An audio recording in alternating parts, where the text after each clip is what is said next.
बूढ़े आदमी ने सोने की गांठ उठाई। जब मैं खुशी से इसे अपने हाथ में पकड़कर इसके साथ खेल रहा हूँ, सुनहरी गांठ ने अचानक 6 पंजे फैला दिए, वृद्ध की हथेली में छेद कर दिया। बूढ़े ने दर्द में सुनहरी गांठ को खींच लिया, लेकिन मेरे हाथों पर खून लगा है। सरल प्रसंस्करण के बाद खून बहना जल्द ही बंद हो गया, लेकिन चीजें उतनी सरल नहीं हैं जितनी उस बूढ़े आदमी ने सोची थी। रात में बूढ़ा अचानक भूखा प्यासा हो गया। मैं घर पर जितना पानी पी सकता था मैंने पी लिया, लेकिन अभी भी अपनी प्यास नहीं बुझा सकता। फ्रिज में कच्चा मांस देख रहे हैं। उसने वास्तव में मांस खाने की इच्छा विकसित की।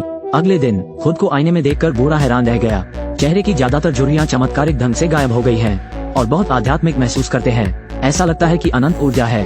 बूढ़ा जल्दी समझ जाएगा, ये बदलाव गोल्डन बम के कारण आए होंगे। लेकिन इस बात का मूल क्या है? 400 साल पहले अमरता की खोज में एक कीमियागर डेविल सिल्वरक्लॉ नामक एक उपकरण तैयार किया। यह अमरता प्राप्त करने के लिए मानव जीवन का विस्तार कर सकता है। 400 साल बाद जर्जर इमारत के अंदर एक शख्स मिला। यह आदमी कीमियागर है। स्टील की छड़ से उनके सीने में छेद कर दिया गया था। जल्द ही मर जाएगा। लेकिन पुलिस ने आसपास तलाश की, किंवदंती नहीं मिली। शैतान का चांदी का पंजा। अभी कुछ समय पहले पुराने एंटीक डीलर ने एक देवदूत की मूर्ति एकत्र की। बूढ़े ने भी मूर्ति को हृदय से नहीं लगाया। अचानक एक दिन एक रहस्यमय आदमी दुकान पर आया। काफी देर तक परी की मूर्ति को निहारने के बाद वो हड़बड़ी में निकल गया। व्यवहारों की इस श्रृंखला ने वृद्ध का ध्यान खींचा। उन्होंने मूर्ति की जांच शुरू कर दी। अंत में इस गोल्डन बम को नीचे एक छिपे हुए ग्रिड में मिला। फिर ऐसा हुआ कि सिल्वरक्लॉ ने बूढ़े को फिर से जीवंत कर दिया। अगले दिन बूढ़ा प्राचीन वस्तुओं की दुकान पर लौट आता है, लेकिन दुकान बदहाल है। हर जगह खोजा गया। ये पता चला कि एक धनी व्यापारी ने भी इस खजाने पर अपनी नजरें जमाई। अमरता की पौराणिक कलाकृतियों को खोजने के लिए उन्होंने 40 साल हो गए हैं।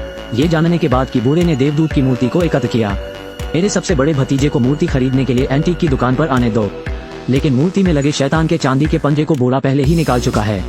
अमीर व्यापारी खुद को जल्द ही मरता हुआ देखता है, इसलिए उसने बूढ़े आदमी के साथ सौदा करने का फैसला किया। अमीर व्यापारी के पास आओ। सीधे मुद्दे पर अमीर व्यापारी, कीमियागर का नोट निकालो और बूढ़े को शैतान के चांदी के पंजे की उत्पत्ति बताए। यह एक रहस्यमय प्राचीन वस्तु है। घूमने वाला बटन, अंदर 6 नुकीले पंजे छिपे हुए हैं। एक बार चाकू मार दिया, खून अंदर के कीड़ों द्वारा चूसा जाएगा। ये तब मानव शरीर में कुछ निकलता है, एक रहस्यमय पदार्थ जो लोगों को फिर से जीवंत कर सकता है।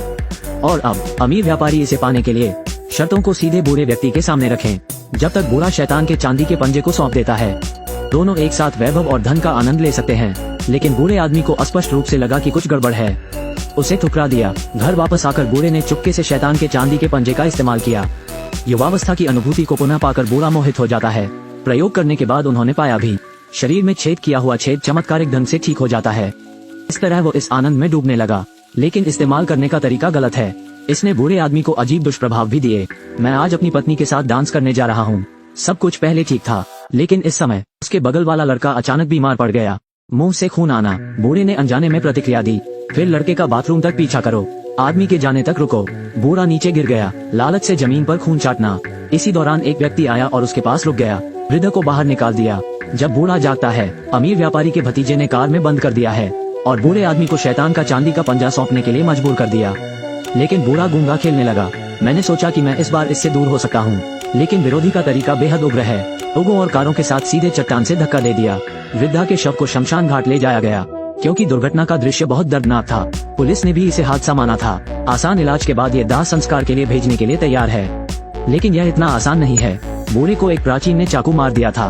गलती से कायाकल्प करने की क्षमता प्राप्त कर ली। बहुत प्रयोग करने के बाद वो छोटा हो रहा है और यहाँ भी उनके लिए जानलेवा आपदा लेकर आया। कातिल क्या नहीं जानता कि शैतान का चांदी का पंजा न केवल कायाकल्प कर सकता है, मरे हुए में से वापस आ सकते हैं। फायदा उठा रहे हैं शमशान घाट के कर्मचारी, ध्यान नहीं दे रहे हैं। बूढ़ा ताबूत से भाग निकला। पैदल चलने वालों से बचे। घर में घुस गया। जैसे ही मैंने दरवाजा खोला, मैं अपनी पोती से मिला, लेकिन पोती को आश्चर्य नहीं हुआ। उसने बूढ़े को भी अटारी में डाल दिया।